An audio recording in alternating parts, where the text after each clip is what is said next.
ராஜ்நாத் சிங்கிற்கு மீண்டும் பாதுகாப்புத்துறை, அமித்ஷாவிற்கு மீண்டும் உள்துறை, நிதின் கட்காரி இரண்டாவது முறையாக நெடுஞ்சாலைத்துறை மற்றும் சாலை போக்குவரத்து துறை அமைச்சராக பொறுப்பு வகிக்கிறார். அஸ்வினி வைஷ்ணவ் ரயில்வே துறை அமைச்சராக பொறுப்பு வகிக்கிறார். ஜெய்சங்கர் வெளியுறவுத்துறை அமைச்சராக பொறுப்பு வகிப்பார் என அறிவிக்கப்பட்டிருக்கிறது. அறிவிக்கப்பட்டுள்ள அமைச்சர்களில் பாதுகாப்புத்துறை அமைச்சர் ராஜ்நாத் சிங் உத்தரப்பிரதேச மாநிலத்தை சேர்ந்தவர். அவர் மத்திய மந்திரியாக 1999ஆம் ஆண்டிலிருந்து அவர் மத்திய மந்திரியாக பதவியேற்றுகிறார். உத்தரப்பிரதேச மாநிலத்தின் முதல் மந்திரியாகவும் அவர் பொறுப்பு வகித்திருக்கிறார்.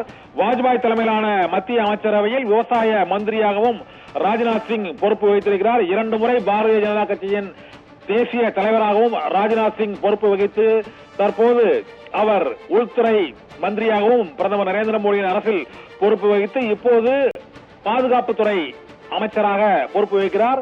உத்தரப்பிரதேச மாநிலம் லக்னோ தொகுதியில் வெற்றி பெற்றவர் ராஜ்நாத் சிங். அமித்ஷா உள்துறை அமைச்சராக பொறுப்பு வகிக்கிறார். மகாராஷ்டிரா மாநிலத்தை சேர்ந்த அமித்ஷா 1991ஆம் ஆண்டு நாடாளுமன்ற தேர்தலில் வெற்றி பெற்று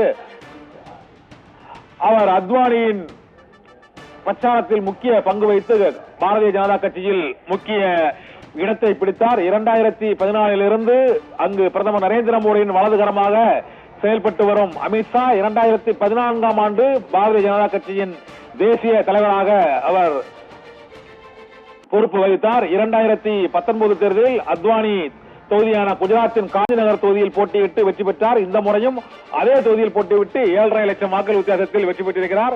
அமித்ஷா உள்துறை அமைச்சர் பொறுப்பை அவர் மீண்டும் வகிக்கிறார். இதே போல நிதின் கட்காரி மகாராஷ்டிரா மாநிலம் நாக்பூரை சேர்ந்தவர். இவர் 2014 மற்றும் 19ஆம் ஆண்டு தேர்தலில் நாக்பூர் தொகுதியில் வெற்றி பெற்று மத்திய சாலை போக்குவரத்து துறை மந்திரியாக பொறுப்பு வகித்தார்.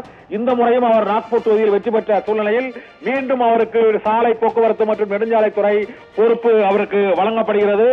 அஸ்வினி வைஷ்ணவ் ரயில்வே துறை அமைச்சராகவும் ஜெய்சங்கர் வெளியுறவுத்துறை அமைச்சராகவும் பொறுப்பு வகிப்பார் என அறிவிக்கப்பட்டிருக்கிறது.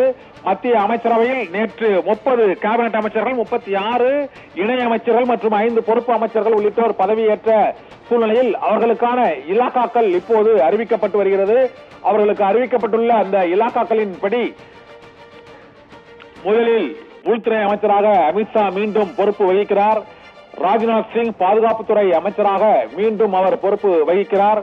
அதைத் தொடர்ந்து நெடுஞ்சாலைத்துறை அமைச்சராக நிதின் கட்காரி பொறுப்பு வகிக்கிறார். அவருக்கு இணையமைச்சராக ஹர்ஷ் மல்ஹோத்ரா, அஜய் தம்தா ஆகியோர் நெடுஞ்சாலைத்துறை இணையமைச்சர்களாக நியமிக்கப்பட்டிருக்கிறார்கள்.